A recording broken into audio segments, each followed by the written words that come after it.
esse celular aqui serve para isso, é isso aí. Esse está bem pequeno, né? Olha que burro. Eu vou fazer uma oração antes de começar. É uma oração sincera, tá? Senhor, o Senhor sabe que eu pensei nessas coisas aqui bastante. O Senhor sabe que às vezes os pensamentos dão embananada, assim. Peço que o Senhor me ajude a selecionar as coisas certas para falar para os meus irmãos de maneira que eles entendam. Em nome de Jesus, amém.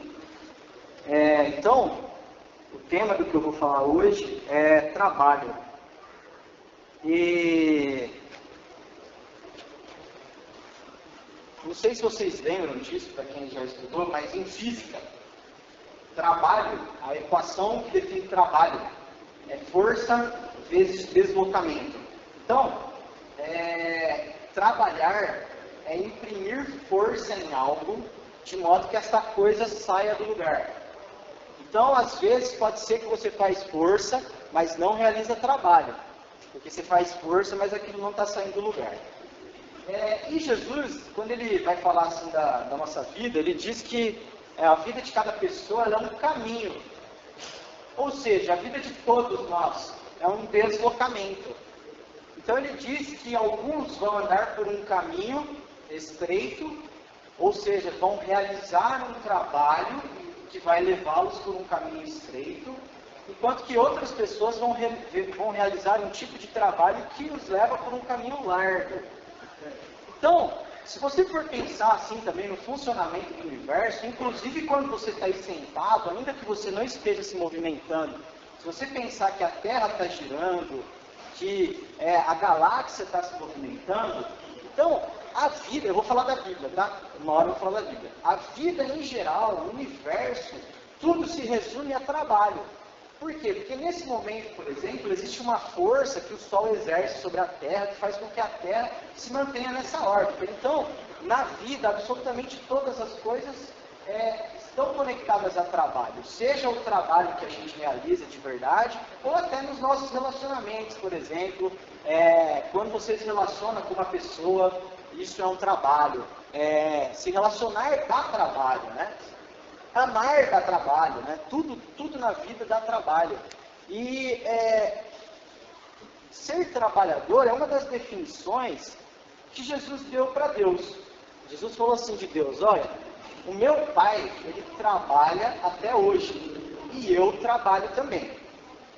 De uma perspectiva material, se você for olhar para a vida de Jesus e para a vida de um trabalhador material que ele foi, tem uma coisa muito interessante. Quando Jesus nasce, ele é muito pobre. Muito pobre. Quando a gente pega lá o presépio, que o pessoal costuma fazer, a gente faz aquele presépio americano, né?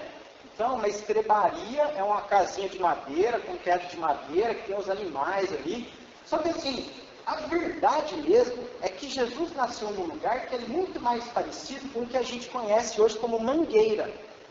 Quem já foi numa mangueira, meu pai sabe que é uma mangueira. Mangueira é um lugar onde lá você recolhe os bois, não sei o que lá. E se você for numa mangueira, eu te aconselho a pôr galocha. Então o pessoal acha que boiadeiro usa bota porque é bonito. Não é. É porque a hora que você vai na mangueira, as fezes vêm até, né? Então você vai pisar em excremento de animal. Então Jesus ele era tão pobre que Deus escolheu para ele um lugar de nascer em que a mãe dele e o pai dele, ele nasceria num lugar cheio de fezes de animais. Como Jesus era realmente uma pessoa muito pobre, ele passou a vida dele sendo muito pobre. Jesus era tão pobre que ele precisou fazer uma viagem quando ele nasceu. E na viagem que ele fez, Deus precisou mandar uns magos lá do Oriente para trazer ouro, incenso e mirra para ele. Às vezes a gente acha que isso é uma atitude de adoração. Não é só uma atitude de adoração. Deus estava resolvendo um problema de que José teria que viajar com Maria e um recém-nascido, caminhando um caminho muito grande, e ele não tinha nada. Ele era pobre, mas muito pobre. E aí, Jesus ele passa uma vida de muito trabalho. Jesus era o maior trabalhador que já existiu nessa terra. Eu vou dar só um exemplo para você entender. Se você olhar lá no texto bíblico em João, Jesus ressuscita, Jesus ele é morto, ele passa por tudo aquilo que vocês já sabem quando ele morre, e ele ressuscita, e vão primeiro, segundo o relato de João, né, porque os relatos eles são meio diferentes. Então, segundo o relato de João, as mulheres vão primeiro ao túmulo, depois elas vêm e chamam Pedro e João e eles vão ao túmulo. Olha só o que eles encontram no túmulo de Jesus. Jesus tinha sido morto, passado por todas as dificuldades do mundo. E quando Jesus morreu, ele foi crucificado sem roupa, né? Então, precisou um homem, José de Arimateia, ir lá, pegar o corpo de Jesus, colocar no ombro e levar para um túmulo emprestado. José de Arimateia provavelmente diz que ele pegou um lençol, então ele pegou um lençol para envolver o corpo de Jesus, e Jesus foi envolvido com faixas na cabeça. A hora que os discípulos chegam no túmulo de Jesus, Jesus não está lá. O lençol e as faixas estavam dobrados. Isso é um negócio assim, que quando eu vi isso pela primeira vez, eu falei assim, meu, que tipo de homem é esse?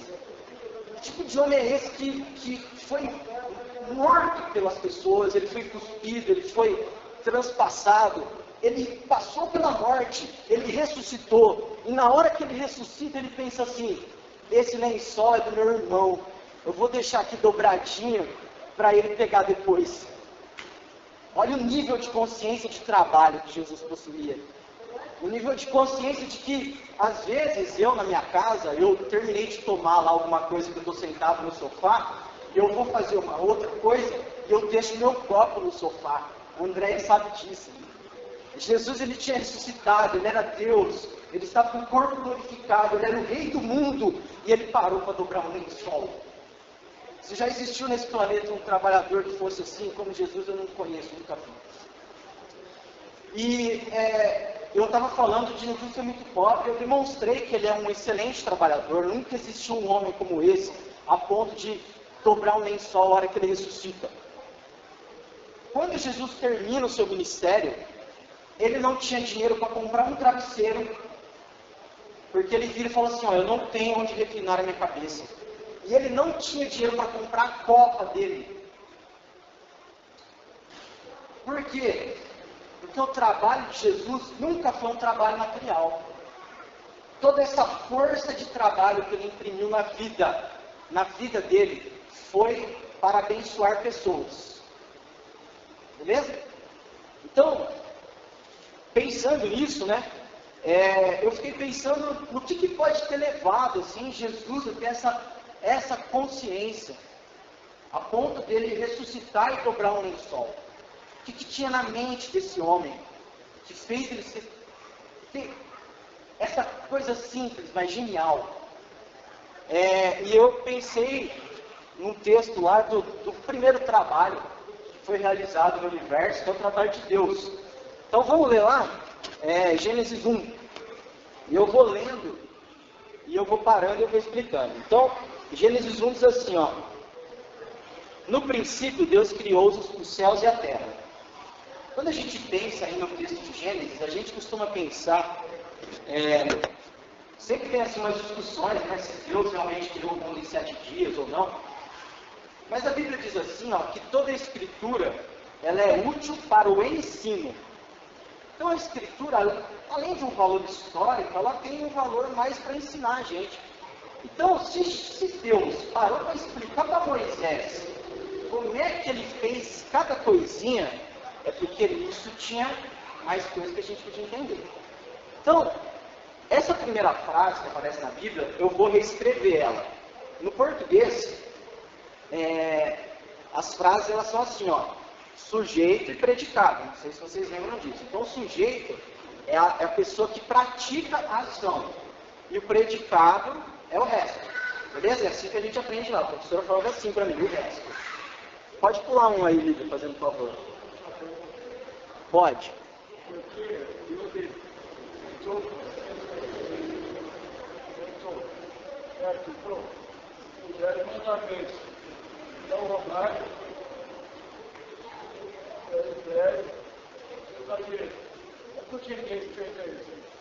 Não sei, cara. É bem difícil isso aí.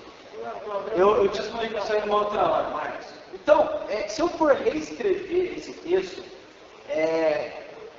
vai ficar assim, Deus criou os céus e a terra no princípio. Então, a primeira lição que eu consigo tirar daí é que assim, ó, a fonte de todas as coisas, da vida de todas as pessoas, das nossas vidas, ela precisa ser Deus. Deus precisa ser o agente. Por que eu estou falando isso? Porque tudo que o diabo fez na história da humanidade deriva de uma pequena frase. Essa frase, ela mudou tudo na nossa cabeça. Foi porque a gente acreditou nessa pequena frase que tudo aconteceu, todo o resto aconteceu. A frase que Deus fala, né, a frase que aparece logo depois que Deus cria o homem e a mulher é a seguinte, ó. Tendo criado o homem e a mulher, tendo criado Adão e Eva, Deus os abençoou e disse, frutifiquem, ou seja, deem frutos. Então, essa frase, Deus os abençoou e disse, frutifiquem, essa deveria ser a frase que governava toda a vida humana, que é Deus tomando a atitude de abençoar e de dizer coisas. Nós ouvimos isso que Deus falou e então passamos a frutificar, passamos a trabalhar. Qual que é a frase da serpente? A frase da serpente, ela já começa mudando, ela tira Deus do começo. Então ela coloca assim, ó. Se vocês, homem e mulher, se vocês, Adão e Eva, comerem do fruto, então vocês serão igual a Deus. Então a gente passou a raciocinar a vida depois da serpente numa perspectiva de que eu sou o agente. E porque eu me tornei o agente, ficou uma coisa mais ou menos assim, ó. Eu vou lá, eu faço o que eu quiser, e no final eu peço para Deus abençoar. Eu faço qualquer coisa aqui, eu invento alguma coisa aqui na minha cabeça, e no final eu peço que Deus me abençoe. Como que deveria ser? Deveria ser, então, eu ouço aquilo que Deus falou, isso é para mim uma bênção, e eu passo a frutificar. Essa é a ordem. Então, Deus tem que ser a fonte das nossas ações. É bem diferente do que você colocar Deus como prioridade. Você colocar Deus como prioridade, você continua sendo o agente das suas frases. Beleza? Então, a primeira coisa que Deus quer nos ensinar sobre o trabalho é isso. Que para que a gente consiga fazer algum trabalho que realize qualquer tipo de deslocamento, esse trabalho tem que ser um trabalho que vá de acordo com a lógica de Deus. E a lógica de Deus é Deus fala, a gente ouve e faz. Beleza? Aí, nessa mesma frase, já tem a segunda. Pode puxar, Lucas, por favor. Não, errei, pulei uma. Dá mais uma aí. Isso, era céus e a terra. Então, ao contrário, tá? Então, no princípio, Deus criou os céus e a terra. Se você for pensar na maneira como o nosso universo inteiro funciona, nesse momento em que Deus criou os céus e a terra, Ele criou todas as coisas. A partir daí, as coisas foram organizadas. Por quê? Porque hoje a gente sabe, por exemplo, que a luz é fruto de uma reação química entre elementos.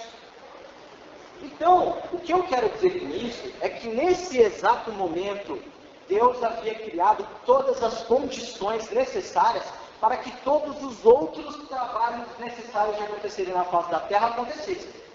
Então, a nossa vida, toda vez que a gente vira e a gente começa a dar desculpa acerca das condições em que nós vivemos, a gente está demonstrando uma falta de entendimento de que Deus, quando criou o universo nesse momento primeiro, Ele já tinha criado absolutamente todas as condições para que nós pudéssemos caminhar segundo os trabalhos que Deus criou para nós. Então, se a gente não tem aí um trabalho ou alguma coisa assim, ou se a gente está pensando em qualquer outra coisa da vida e a gente reclama acerca das condições, o que na verdade está faltando para a gente não são condições melhores, é sim um entendimento certo. Jesus ele vai falar dessa coisa quando ele fala lá da parábola da pessoa que trabalhou a vida inteira para ter boas condições. Então o cara chega no final da vida e ele fala assim, ó, agora eu tenho boas condições, então eu vou descansar porque eu posso viver o resto da vida sem trabalhar. Aí Deus vira para ele e fala assim, mano, você está ficando louco, você trabalhou a vida inteira por condições, agora você vai morrer. Amanhã você vai morrer, hoje você vai morrer. Então, o que invariavelmente acaba acontecendo com todas as pessoas? As pessoas passam a vida inteira trabalhando por condições. A hora que chega na velhice, ela tem todas as condições e nenhuma força de trabalho. Não é isso? A pessoa ela reúne todas as condições necessárias para, sei lá, acabar com a fome no bairro dela, mas ela não tem vontade. Ela não tem força para fazer isso. Entende? Então, qualquer que seja o trabalho que você pense em realizar, Deus já te deu todas as condições. O que é que está faltando então? Está faltando você organizá-las. Organizá-las. É uma questão de você pegar lá os elementos e falar assim, ó, com esse elemento aqui eu posso fazer tal coisa, então eu vou fazer isso aqui. Com esse outro elemento eu posso fazer tal coisa, e assim por diante. É interessante que nessa questão dos céus e da terra, os céus na Bíblia sempre representam uma coisa invisível, né? Aquilo que você não pode ver. Então, Deus mora no céu, nós não podemos ver. Então, o céu representa essa coisa invisível. E a terra, ela representa essa coisa física, essa coisa material. Nós somos feitos do quê? Segundo Gênesis, de terra, não é? Então quer dizer que todas as outras coisas que existem no planeta, que eu posso ver, são feitas do quê? Da mesma matéria que eu.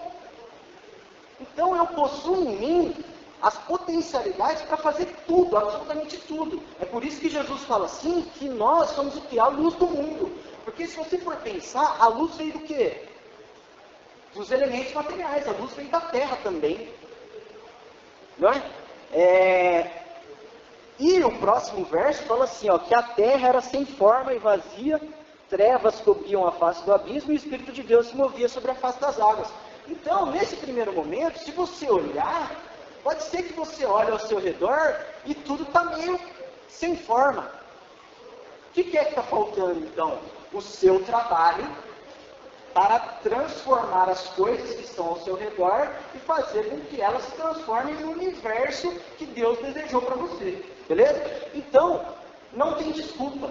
Não nos faltam condições. As condições estão todas conosco o tempo todo. Aí era ali que eu inverti, né? Deus diz, haja luz. E houve luz. Deus viu que a luz era boa e separou a luz das trevas. Deus chamou a luz dia e as trevas chamou noite. Passaram-se a tarde e a manhã. Esse foi o primeiro dia, então é luz. Então qual que é a segunda coisa? Eu já entendo que Deus é a fonte de todas as coisas. Eu entendo que Deus me deu as condições. O que é que me falta agora para eu começar? Me falta luz. O que é luz na Bíblia? Luz é sempre conhecimento e entendimento. E tem essa separaçãozinha, né? Que eu não coloquei ali, mas separou a luz das trevas. Então quer dizer, Deus estava dizendo aí, que existem determinadas coisas que são luz, ou seja, que nós podemos conhecer, e existem coisas que são trevas, beleza? Que nós não podemos conhecer. Tem muita gente que via a vida apenas pelas trevas. Você quer ver? Uma coisa que é treva é o futuro. Eu não conheço o futuro. Esse exemplo do homem aí que falou assim, ó, eu vou trabalhar para juntar condições, porque no futuro farei alguma coisa, esse homem estava guiando a vida dele por quê? Pelas trevas. Então, a luz lá, segundo o Salmo 119, 105, o que é a luz do nosso caminhar? É a palavra de Deus. Então, para qualquer trabalho que eu vá realizar, o que é necessário, depois que eu entendi que Deus é a fonte, depois que eu entendi que eu tenho todas as condições, eu preciso ter um conhecimento da palavra de Deus para poder trabalhar. Eu preciso ter o conhecimento da palavra de Deus para tudo. Então, por exemplo, quando eu falei, né, que tem gente que anda em trevas, se você for pensar em qualquer área da vida, como é que nós escolhemos, por exemplo, a nossa vocação, a minha vocação, a nossa profissão? Em geral, nós escolhemos essas coisas baseadas em coisas que são trevas. Então, por exemplo, é bem difícil você conhecer um pai que orienta o filho a buscar a vocação dele na palavra de Deus. Em geral, ele vai buscar a vocação dele no mercado, de acordo com o que diz o mercado financeiro, de acordo com o que diz a economia, de acordo com o que diz, sei lá, o orientador vocacional. Só que essas coisas são o quê? Essas coisas são trevas. Por quê? Porque embora seja possível você dizer que no futuro uma determinada profissão vai ser boa, a grande verdade é que a gente não sabe. Não é? Aí depois dos céus e a terra, fala assim, ó, depois disse Deus, haja entre as águas um firmamento que separe águas de águas. Então Deus fez o firmamento e separou as águas que ficaram abaixo do firmamento das que ficaram por cima, e assim foi. Ao firmamento, Deus chamou o céu, passaram a tarde e a manhã, esse foi o segundo dia. Então, já tinha mais um? Então, aqui Deus está criando as condições para que no mundo haja movimento. Entende? Ele vai lá, ele separa, ele coloca águas acima do firmamento, ele coloca águas embaixo, ou seja, acima do céu e embaixo do céu. Essas são as condições para aquilo que mais se movimenta no nosso planeta. Seguramente, a água é o elemento, ou sei lá, água não é um elemento, né? Mas a água é a substância que mais se movimenta no nosso planeta. Que além dela se movimentar nos rios e nos mares, ela ainda se movimenta de um estado para outro. Então aqui, no nosso planeta, tem água no estado sólido, água no estado líquido e água no estado gasoso. Então, o que é que precisava mudar no nosso entendimento em relação, por exemplo, ao trabalho e qualquer outra coisa da vida, ao nosso movimento, que a gente pode aprender com a água? É o desprendimento, a leveza. Então, por exemplo, a água, vamos supor, uma água que desce lá de uma montanha e vai até o mar. Nesse caminho que ela desce da montanha até o mar, e vai passando por dentro do continente, sei lá, Rio São Francisco, não importa, nesse caminho a água vai estar passando e vai ter espaço, vai ter lugar que é largo. Então tá fácil, vamos lá no largo. A hora que fica estreito, a água vai também. Ela está tranquila, não reclama, ela continua passando estreito. Apareceu um penhasco, beleza, a gente cai na cachoeira. Aí chegou lá, tem uma barreira, a gente espera um pouquinho aqui, vai juntando mais água, a hora que passar a barreira a gente pula para o lado de lá. Fizeram uma represa aqui, sei lá. O que é essa coisa? Já conheceu gente difícil? Gente difícil fala assim, ô fulano, você estava trabalhando lá naquela empresa, não estava? Eu estava. E aí, o que aconteceu? Cara, não deu certo, porque lá era muito estreito. Tá bom, daí você encontra o fulano na outra semana, e aí? E aquele outro emprego que você tinha arrumado? Cara, é muito ruim, era largo demais. E a água, ela tem um negócio tão louco, mas tão louco, que acontece o seguinte, quando vai ficando frio, o congelamento, o que é? As moléculas da água, elas passam a se movimentar mais devagar. Então, quando está frio, está difícil para se movimentar. Mas mesmo assim, mesmo quando está difícil pra caramba, a água faz ali um pequeno movimento, para ela não ficar parada. Porque segundo a física, a hora que chegar no 0 Kelvin, que é a hora que parar, tudo desmancha. Então, para tudo não desmanchar, mesmo quando está congelado, a água está ali, dando aquele movimentinho. Está difícil, mas ela tenta se movimentar. Aí, a hora que esquenta, então vamos lá. Começou a esquentar, a gente se movimenta melhor. Aí a hora que esquenta, começou a esquentar muito, está insuportável, está 100 graus, a gente evapora. Vamos trabalhar de outro jeito. Entendeu? Então a água tem esse desprendimento. É por isso, esse desprendimento de saber se movimentar em qualquer situação. Se você colocar ela numa garrafa grande, está tranquilo. Se você colocar numa garrafa pequenininha, está bom também. Então, e isso não é só uma coisa de trabalho. Eu tenho falado de trabalho, mas isso é para toda a vida. Isso é para os relacionamentos. Tem gente, velho, que é um sólido. O cara é um sólido, a mulher é um sólido. Você não pode chegar para ela e falar nada, porque você não sabe se ela vai quebrar, se ela vai ficar chateada, se ele vai ficar bravo. Por quê? Porque ele perdeu a flexibilidade de conseguir trabalhar na situação difícil, na situação fácil, quando está quente, quando está frio. Sabe o que acontece com esse sólido aí? Lá no Salmo 115 fala assim, que o homem faz para si ídolos, e esses ídolos, no final, na verdade, os ídolos e o homem se tornam quase a mesma coisa, porque o ídolo, ele tem olho, mas não vê, ele tem boca, mas não fala, ele tem pé, mas não anda. Então, esse cidadão que era para se movimentar, é por isso que a gente nasce com 95% de água no corpo. Por isso que o bebê não reclama. Se você alimentar lá o bebê, der um pouquinho de leite para ele dormir bem, está tranquilo. Vai chorar um pouquinho para ter leite. Por quê? Porque ele tem 95% de água no corpo, então para ele está tudo tranquilo. Mas qual que era o objetivo de Deus para nós? Jesus falou lá para a mulher do poço, falou assim, ó, o dia que você entender aquilo que você já recebeu de Deus, do seu interior vão fluir rios de águas vivas, você vai ser uma pessoa tranquila, fácil. A pessoa pode chegar em você e falar qualquer coisa, que beleza, meu. Falou isso aí de mim, né? Fazer o quê, né? Deixa ele falar isso aí de mim, não é? A água, ela entende que não é isso que faz com que ela se suje. Inclusive, tem uma coisa interessante da água que chama pressão osmótica. O que é pressão osmótica? Quando você tem uma membrana, a água, e essa membrana está separando uma água suja de uma água limpa, sabe o que acontece? Não é a água suja que vem para a limpa, é a limpa que vai para a suja.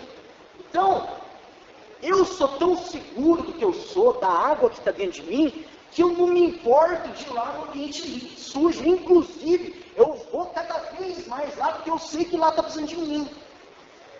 Então, se eu sou a água, eu tenho essa facilidade.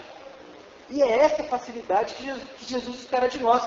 E Jesus, ele era uma pessoa tão fácil, mas tão fácil. E ele foi passando por uma situação tão estreita, mas tão estreita, mas tão estreita, que no último momento da vida dele não tinha nenhuma roupa. E é por isso que Jesus fala assim, ó, que o caminho para nós que somos filhos de Deus e entendemos essas coisas, o caminho é estreito. Às vezes a gente pensa nesse negócio do caminho estreito, porque a gente pensa assim, o caminho estreito, então eu não posso fumar, não posso beber, não posso jogar, não posso, não sei o que lá, não sei o que lá. Mas não, velho, é muito mais do que isso aí. O caminho é estreito, sabe por quê? Porque Deus gosta tanto de você, mas tanto de você, mas tanto de você, que ele quer você pelado. O dia que você não tiver mais nada, você não, eu não estou segurando a minha honra, eu não estou segurando meu orgulho, eu não estou segurando nada. Eu perdi todas essas coisas. Eu perdi até o amor pela minha própria carne. Aí eu cheguei no caminho estreito. Porque sou só eu. Sou só aquela essência que Deus fez da minha vida. Eu não preciso mais carregar nada comigo. Eu sou só um pouquinho d'água. Beleza? Aí, fala assim, ó, e disse Deus, ajuntem-se num só lugar as águas que estão debaixo do céu, e apareça a parte seca. E assim foi. A parte seca, Deus chamou terra, e chamou mares ao conjunto das águas. E Deus viu e ficou bom. Então, isso aqui é bem fácil. A parte seca é a parte que a gente pode pisar, né? Não precisa ficar nadando. Não preciso ficar preocupado se eu vou me afogar. Então o que é a parte seca? A parte seca é a firmeza, é a constância, é eu ser um trabalhador firme. Eu peguei um trabalho e eu vou até o fim.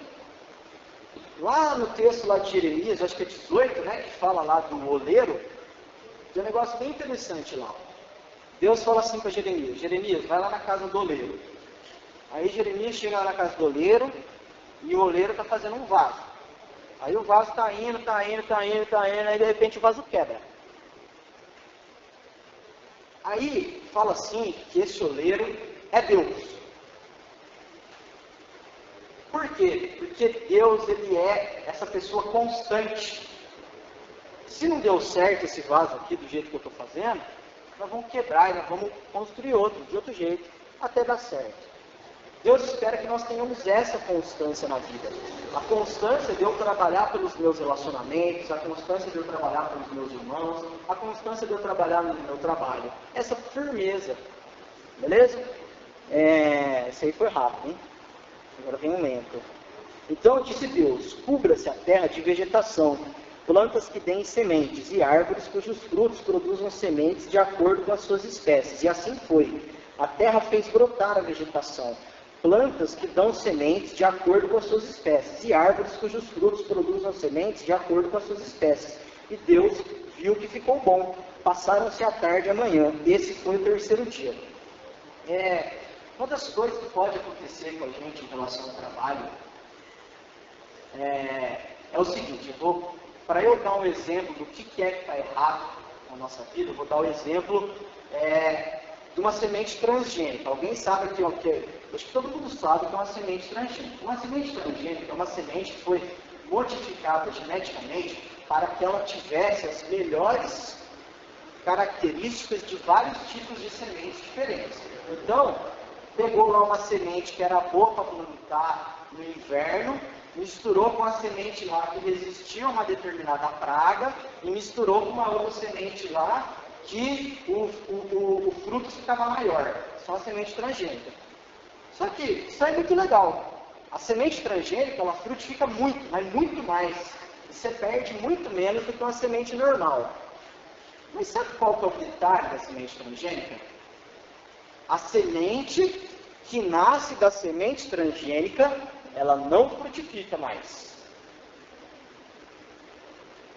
O que isso tem a ver com nós? Isso tem a ver com a gente o seguinte, ó. Às vezes, vocês estão me vendo aqui falar hoje, e pode acontecer um negócio assim, vocês acharem muito legal o que eu estou falando. E vocês de repente caminharem perto de mim, vocês acharem as minhas características boas. Vocês falam assim, ó, Gustavo é legal, ele faz as coisas mais ou menos certo, ele fala umas coisinhas interessantes enquanto ele está falando.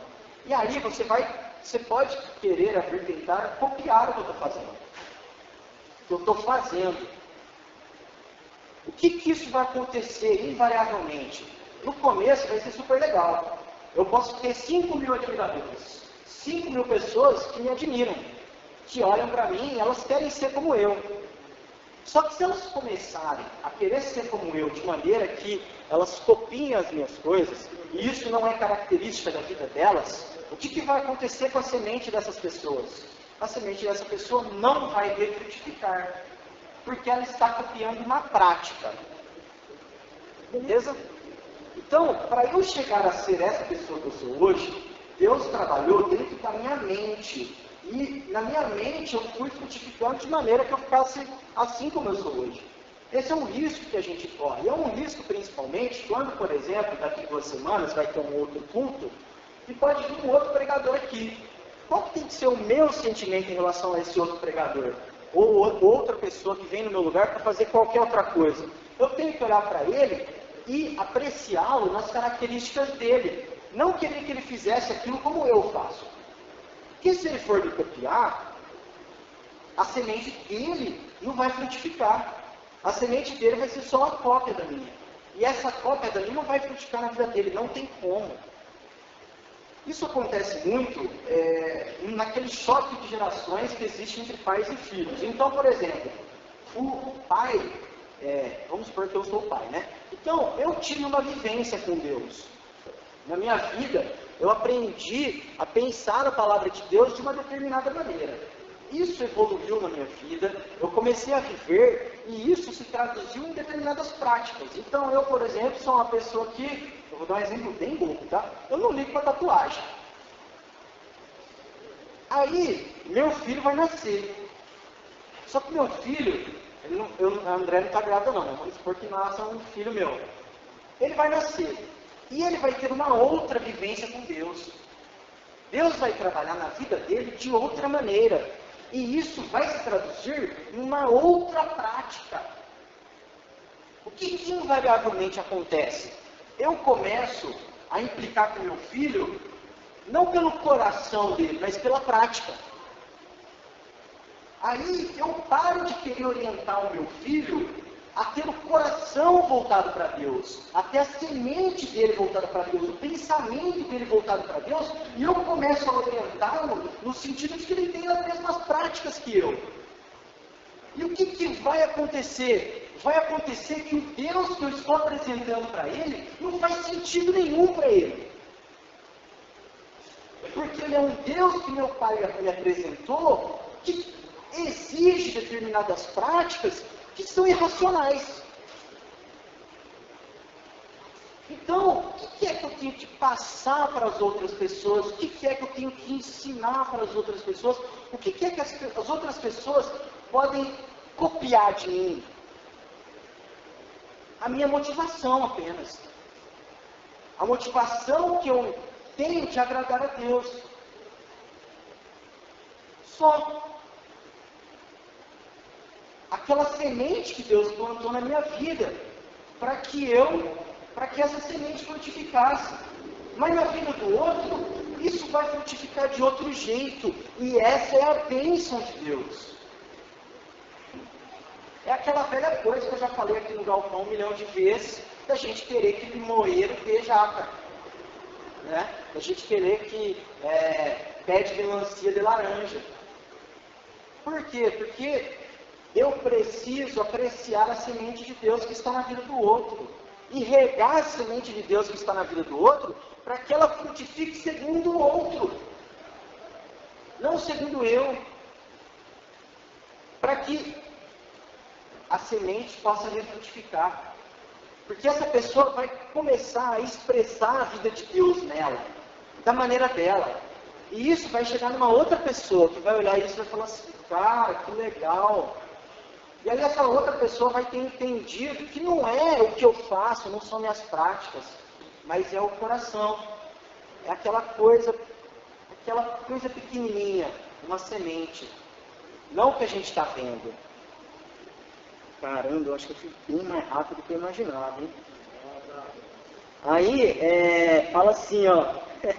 Disse Deus, haja luminares no firmamento do céu para separar o dia da noite. Sirvam eles de sinais para marcar estações, dias e anos. E sirvam de luminares no firmamento do céu para iluminar a terra. E assim foi. Deus fez os dois grandes luminares, o maior para governar o dia e o menor para governar a noite. Eu vou até aí, eu fui até o 16, eu deixei as estrelas de fora aqui, ó, e fez também as estrelas. E a última coisa, é uma coisa bem assim, tranquila, que tem a ver com esse negócio da vegetação. Se eu entendi que Deus é a fonte do meu trabalho, que eu já tenho as condições, que eu busquei o conhecimento, eu tenho o desprendimento da água, a firmeza da terra seca, eu compreendi que as coisas precisam refrutificar a seu modo, a próxima coisa que eu preciso entender é que quem governa sobre a terra é a lua e o sol. Que é mais ou menos a parábola lá do trigo e do joio. Porque uma outra coisa que pode acontecer comigo é que eu vou começar a olhar as outras coisas que estão frutificando ao meu redor e eu vou querer julgar se aquilo é bom ou ruim. E eu posso querer começar a cortar planta. Né? Eu posso querer começar a, dentre as coisas que eu estou trabalhando, escolher, por exemplo, uma determinada pessoa por quem eu não vou mais trabalhar. Porque eu, daqui de baixo, julguei que aquela pessoa não era mais trigo e que eu poderia parar de trabalhar por ela. Só que, na verdade, quem olha as coisas de cima e pode dizer, agora é luz e agora é trevas, é o céu. É o céu que sabe dessas coisas. Então, isso sim, isso me deixa muito tranquilo, mas sim, muito, muito mesmo.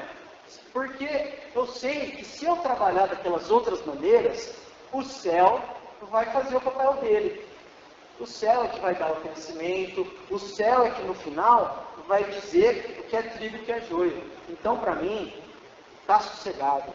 Eu trabalho sem ansiedade, sem querer que as sementes cresçam mais rápido, sem querer que elas cresçam de um jeito que eu achei que era legal, sem querer julgar se é dia ou se é noite, porque quem diz se é dia ou se é noite é o pessoal lá de cima, é o pessoal de lá que sabe.